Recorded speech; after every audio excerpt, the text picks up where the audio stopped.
What's up, guys? It's Nina from Roadie Free Radio. In this clip, Larry talks to Leo Beattie, former roadie for the MC5 and the Stooges. Here he is telling the story of how he got in with those pioneering bands, a testament to the things you can do as a teenager with a car. If you want to hear more from Leo, you can listen to the full episode, number 115, from December 24th, 2018. Thank you for listening. Thank you for subscribing. Here's Larry and Leo Beattie. 65 to like 67-ish, you're cutting your teeth in Detroit, doing shows, working for Shagmore, Fruit of the Loom. Yeah, I'm working for Fruit of the Loom. You're just thinking, I just like this music thing. I got a car, I can hang out. These guys are cool. Yeah, there was a good club scene in Detroit. We had Crow's Nest, we had the Pumpkin, Crow's Nest East, Crow's Nest West, the Grandy, and there was just this thriving Silver Bell Hideout. The Hideout, there was a thriving scene in Birmingham Teen Center. So the Fruit of the Loom I was working for, Mike Quattro was our agent, and we did gigs with the MC5. So I got to know Wayne and the band by virtue of just being at those gigs together. And like I say, he approached me in 68. I was 17 years old, and it was like, hey, we need a guy. And I just got out of high school, and I was ready to go. What did they? What were the requirements? What did you have to do?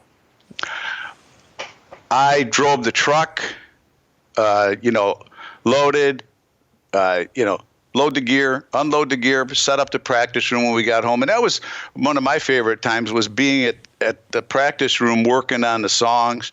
That was the enjoyable part. The gigs were fun, but I really enjoyed the time in the practice room. Seeing him work on the music. But my job, the truck, I took care of the truck, took it in for service, took the amps in. I had a guy in Detroit named Smitty, who was the best Marshall technician in the world. And when bands came through Detroit, they would go see Smitty to get their Marshalls worked on. I had accounts at the music stores, and I maintained those accounts. I made sure they got paid. How much did you get paid? You remember? I can tell you, with Alice Cooper, I was getting $50 a week with the MC5. $50 a week? Yeah. $50 a week in 1971. Yeah, $50. Well, you figure a Coke was probably 25 cents, 71, maybe less. Yeah, it wasn't enough. I can tell you that, Larry. It just wasn't enough. $50. Working for the MC5. Yeah, $50 a week. With the MC5, I had a golf credit card for gas. And a lot of times I got food with that credit card so I could eat. There wasn't like a per diem or anything formal along in those lines at the time. Yeah. A lot of brown rice at the house. We all lived in the commune there at 1510 Hill Street. And that was one thing at that point in time. Bands lived together. The road crew was part of the band. I noticed the Allman Brothers. They said they were that denoted that they were brothers, and that included the road crew and everybody that was associated with the band in that house down in Georgia. Yeah. And that was the same thing at Hill Street. We had the girls there. They made the clothes. The roadies. We were all part of that. We were brothers. We call each other brother. So it was a different time. So money wasn't the prime consideration. Right. It really was about just making it happen. Like you said, these were happenings. Right. And that's what motivated us. And it was nice to get some cash. Sure. But I was young and I didn't need much. Right. You're 18 years old. Yeah. And you're living in a house with a bunch of dudes and women. Yeah. And drugs.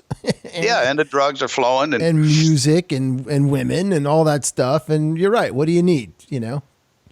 As a naive 18-year-old, living this dream. Yeah. And it was all good at that point. This was also a big time for them in the political stuff, right? Sinclair and all that stuff going on. What was that like? That was going on.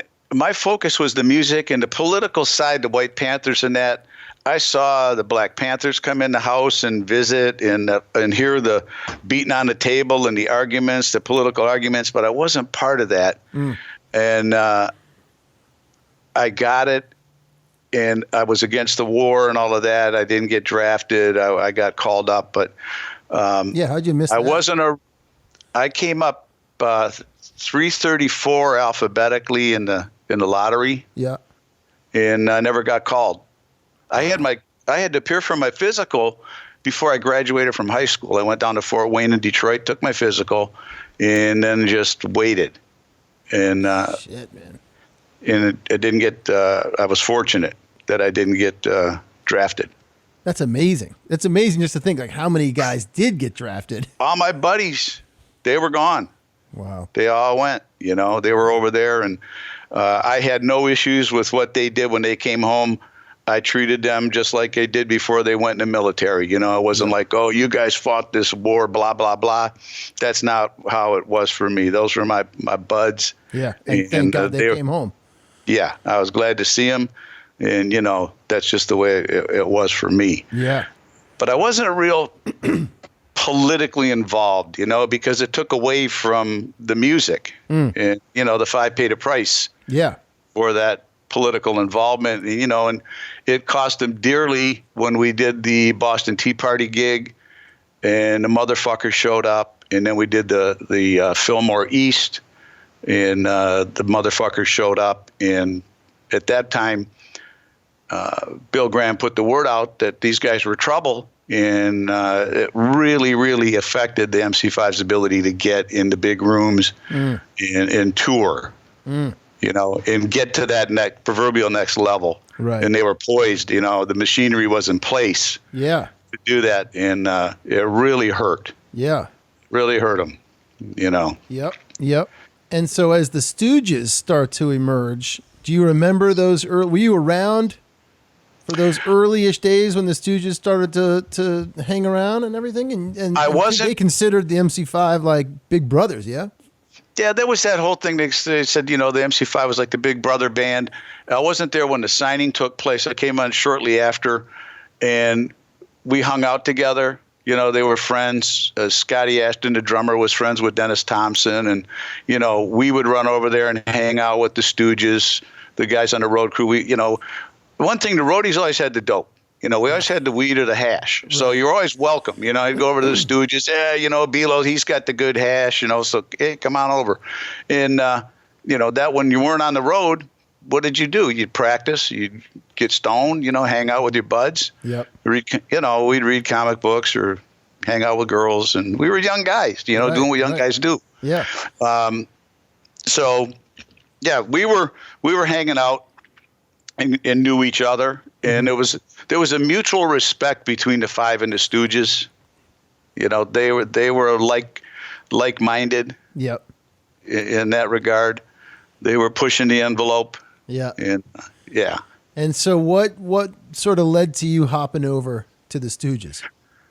It was during the recording of the second album back in the USA. John had gone to prison, and John Landau had come into Detroit to advise and produce that album, the Back in the USA. And they brought in an accountant, and they moved to Hamburg. They left Hill Street, and everything was changing. They were going to set up more of a business operation. But for me, the deal breaker was in the studio. John Landau just treated us as non-entities. The road crew and that, we didn't have any place in what was going on, and I felt like he'd cut their balls off, you know, what I was hearing in the studio.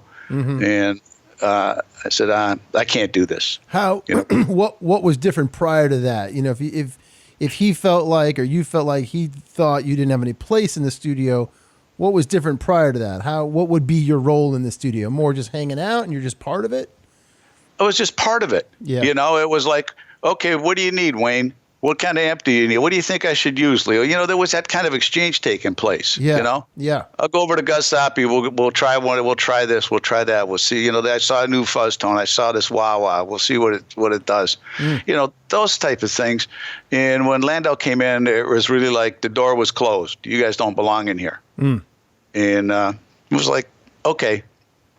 I didn't feel like he belonged in there, you know, at the end of the day. Yeah. It was like, you know, we got this, you know, East Coast, you know, guy with slacks and a, you know, a sport coat. And it's like, what the fuck? Right. You know, I'm not, what the fuck is this guy doing? Yeah. You know, and I mean, and he has achieved a high level of success in the industry. It's amazing. Granted. Yeah. Yeah. But at that point in time, that was my take, Sure. and it was like, oh, come on. So I went over to, Scotty Ashton and said, hey, why don't you come and work for us? We're getting more gigs. And, so I moved over to the Stooge Hall and, Hey, what's happening, roadies? It's Larry here. Just wanted to thank you so much for listening to this short clip. I really hope you got something out of it. If you can take 2 seconds to head over to iTunes and drop us a review or a comment, we would greatly, greatly appreciate it. Keep listening, keep coming back, stay healthy out there, and remember, no roadies, no rock and roll.